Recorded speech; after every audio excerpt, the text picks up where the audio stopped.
매물들은 내가 생각하는 수익률보다 매매 가격이 높거나 또는 수익률이 너무 낮거나 이런 매물들을 접하기가 쉽죠. 그렇죠? 그런데 아까 제가 말씀드렸죠. 연예인 사례도 그러고 아파트용 공장도 그러고 명동 땅도 그러고 내가 매매나 분양으로 이렇게 쉽게 살 수 없는 정말 좋은 입지의 부동산을 경매라는 방식을 통해서는 소유권을 갖고 오실 수 있다는 거. 최근에 홍대 인근에 5층짜리 상가주택이 경매로 나왔었거든요. 경쟁률이 약 20명 정도 나왔었는데 이렇게 아주 좋은 입지에는요. 여러분이 중개업소 아무리 다니셔도 좋은 부동산을 내가 원하는 가격에 구입할 수가 없다는 얘기죠. 그런데 부동산 경매는 강제 매각 방식이기 때문에 그 소유자가 원하지 않더라도 채권 채무관계 때문에 강제로 매각돼서 우리가 기회만 있다면 그 부동산을 취득할 수 있다는 거죠. 이게 부동산 경매의 아주 큰 장점이라고 할 수가 있겠죠. 자, 그 다음에 네 번째입니다. 우리가 매매나 이런 분양을 통해서 상가나 오피스텔을 취득하시게 되면요. 세금 내는 게 있죠. 물론 취득세 당연히 나가죠. 근데 취득세 더하기 건물분에 대해서 10% 부가세를 납부하셔야 됩니다. 만약에 여러분들이 오피스텔 5억 원에 분양받으셨다면 오피스텔 5억짜리에 건물분, 신축이기 때문에 건물 감정이 더 많이 돼 있겠죠. 건물분이 4억이 책정이 돼 있다면 4억에 대한 10%, 4천만 원을 부가세로 별도로 내셔야 됩니다. 물론 사업자를 내시게 되면 임대사업자 내시면 환급받는 방식은 있지만 부동산 경매는 부가치세법 시행령 제 18조 3항에 보시면 부동산 경매로 취득하는 거는 재화와 용역의 공급으로 보지 않습니다. 그래서 여러분들이 상가나 오피스텔을 5억에 낙찰받으시면 5억에 대한 취득세만 납부하시면 되고요. 건물분에 대한 부가세 10%는 납부하지 않아도 됩니다. 이것도 굉장히 큰 장점이죠. 그렇죠? 네 번째. 자, 그리고 부동산 경매 다섯 번째 장점입니다. 우리가 그 부동산 취득하실 때 중개업소를 통해서 보통 이제 매매 거래를 하게 되죠. 그러다 보면 중개업소에서 제공해준 정보를 듣고 매매 거래를 하게 됩니다. 그러다 보니까 사실은 부동산 거래를 많이 했음에도 불구하고 등기부등본도 내가 내 손으로 볼 줄 모르는 사람이 사실은 너무 많습니다.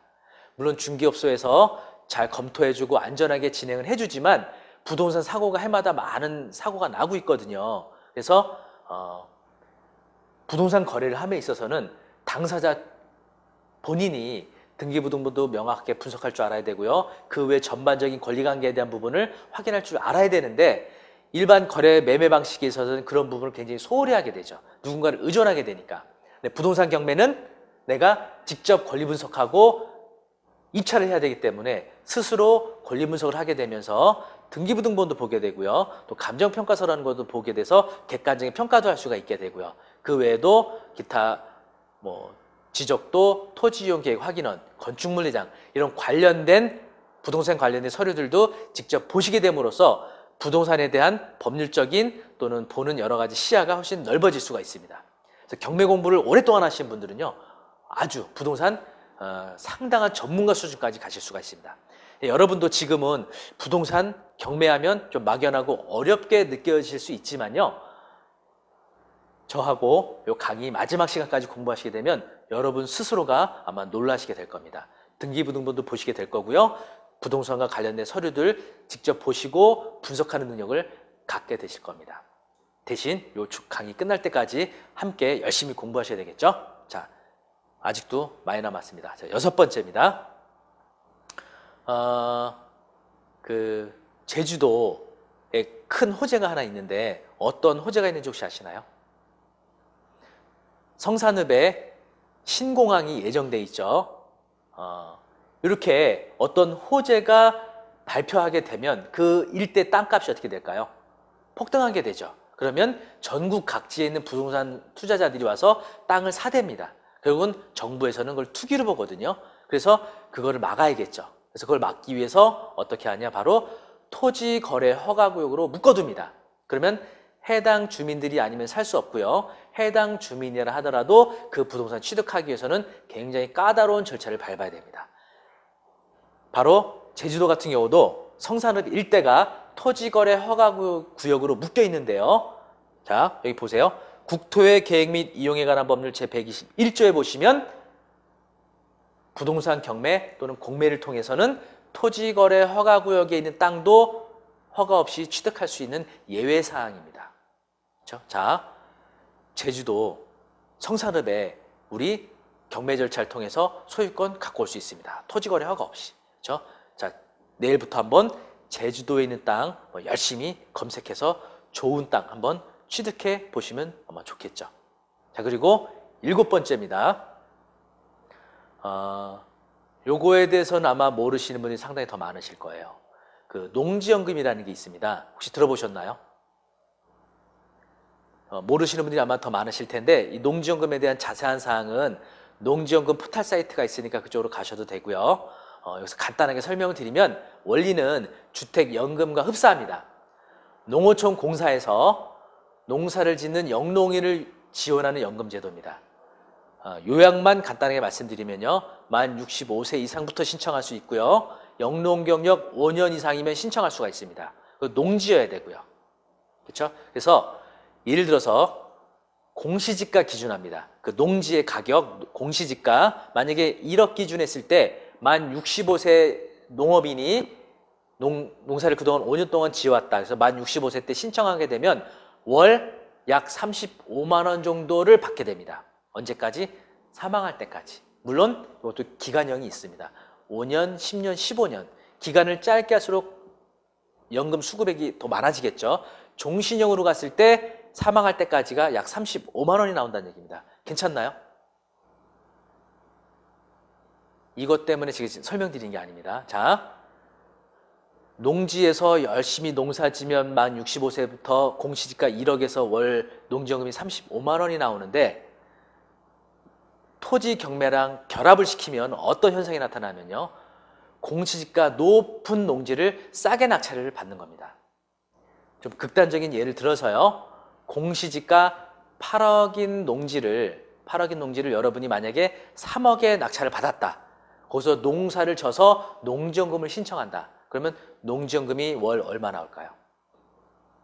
아까 공시지가 기준에서 농지연금 지급액 정해진다 그랬죠. 내가 낙찰받은 땅은 3억에 받았지만 공시지가는 8억입니다. 그러면 1억에 약 35만 원이니까 8억에 약 얼마 될까요? 35만 원 곱하기 8, 83, 24, 8, 5, 40, 한 280만 원 정도의 농지연금을 수급받는 겁니다. 사망할 때까지. 내가 3억에 낙찰받은 땅에서 농사 지으면, 그렇죠? 농사 지어서 농사로 인한 수확물도 발생을 하죠. 매월 280만 원씩 연금을 받는 겁니다.